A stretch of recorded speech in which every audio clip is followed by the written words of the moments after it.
حلوى من حلويات الزمن الجميل، حلوى البوق كتجي زوينة بنينة وهشيشة.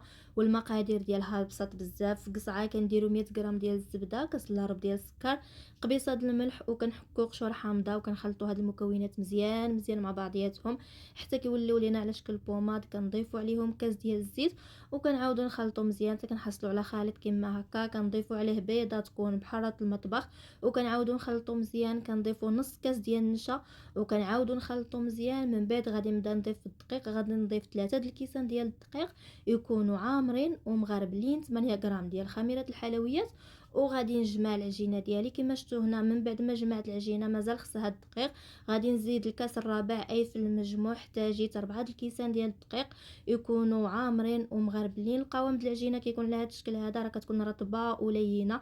غادي تاخدوا اي بوق عندكم، ماشي شرط تخدموا بنفس البوق اللي خدمت به انا. المهم كديروا فيه شويه د العجينه وكتبقاو تحصروا عليها بيديكم، وراه كتخرج بكل سهوله. كتشعلوا الفران على 180 درجه من التحت، وكتدخلوا الحلوه ديالكم طيب. من بعد كتشعلوا عليها من الفوق تاخذ اللون وتحمر، وكتخرجوها كتذوبوا الشكلاط، وكتبداو كتغمسوا ليها هكا داك الجنيبات ديالها بالشكلاط. وراه تقدروا ديروا حتى الشكلاط ابيض حتى هو كيجي زوين.